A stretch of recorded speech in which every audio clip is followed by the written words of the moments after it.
না এই দল বল নিয়ে থানা যাইতে না নাকি দা খারাপ বুঝি আমি যেদিন আমরা স্বামীরা লই গেছে সেদিন তো আমরা যাইতে পারেন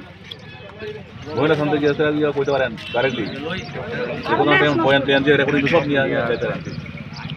থানা ঘেরাও করলে কি অ্যাডভান্স আমরা চিন্তা করতে নাকি যদি অ্যারেস্ট করলে পরে আমরা আসল করব মহিলারা যদি অ্যারেস্ট না করা হয় আমরা তাহলে এই জিনিসটা সেদিন বসে না কেন আমরা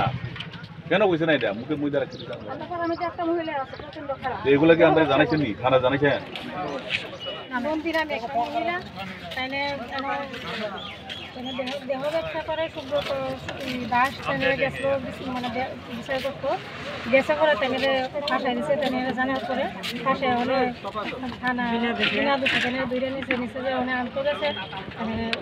একজন না শুধু দুইজন আছে সুব্রত দাস আর অজয় দাস নামে দুইজনদের বিনা কারণে জেলে ঢুকাই রাখছে আমরা তাইলে শাস্তি চাই তাইলে দেহ ব্যবসা করে কদিন পর পরে মানুষরা ফাঁসায় এই কয়দিন আগে একজনই দেহ ব্যবসার নামে সুইসাইড করছে আমার বাড়ি আমার ছোট দেওয়ার সুইসাইড করছে এই মহিলার কারণে মহিলা একজনে কইছে গিয়ে সেটা তারা কইছে কিন্তু গ্রামের কথা কি গ্রামের দাদারা যে গেছে থানাতে তেরে আনতো তেরে দিছে না 3 মাসের আগে থানো না ছাড়তো না যে একজন মহিলার কথা যে আপনারা এটা করছেন এটা তো ঠিক হয়েছে না তাই একজন সমাজসেবী বিজেপির একজন কর্মী তারা দুজন তারা দইরা নিছে আরো লোকে আরো অনেক মানুষ আছে তারা কিছু না তারা টাকা দিয়া ষড়যন্ত্র করে মহিলা স্বামীরে একখানা যে ইয়ে করছে করে শুনে তারা এই দইরা নিছে এখন আমরা একটাই দাবি যে সুব্রত দাসে মুক্তি বিচার করে হইব আগে সুব্রত দাসের আমার শুরু থেকে বিয়েড করছে বাইরে বিয়েড করে আইছে এই ছেলেরা ফোন করে নিয়ে ফাঁসাইছে ছেলে মানে ছেলে সুইসাইড করছে আমরা তো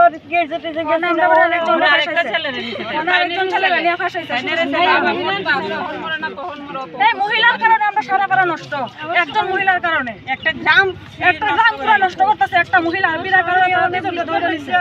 আমার ছেলেরা নিচে হাত ধরে এই ফোনে নিয়ে তাই ফাঁসাইছে আমার সঙ্গে ফোন করে নিয়ে ফাঁসাইছে যদি বিয়া করে তাই বলে সুইসাইড করবো এর লেগা টাকা পয়সা যা আছে সব তাইরই দে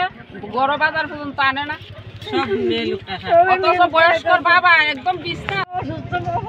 এইরকম ব্যবসাটা চালাই গেছে বাড়িতে আপনারা এর আগে কোনো ধরনের প্রতিবাদ করছিলেন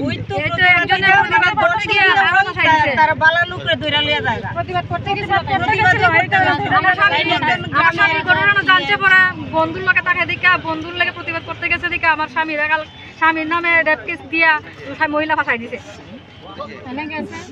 আমরা এটা বিচার চাই আমার দুই ছেলে শেষ করতে হবে একটা আমার সংসারটা ধ্বংস করে স্যার আমরা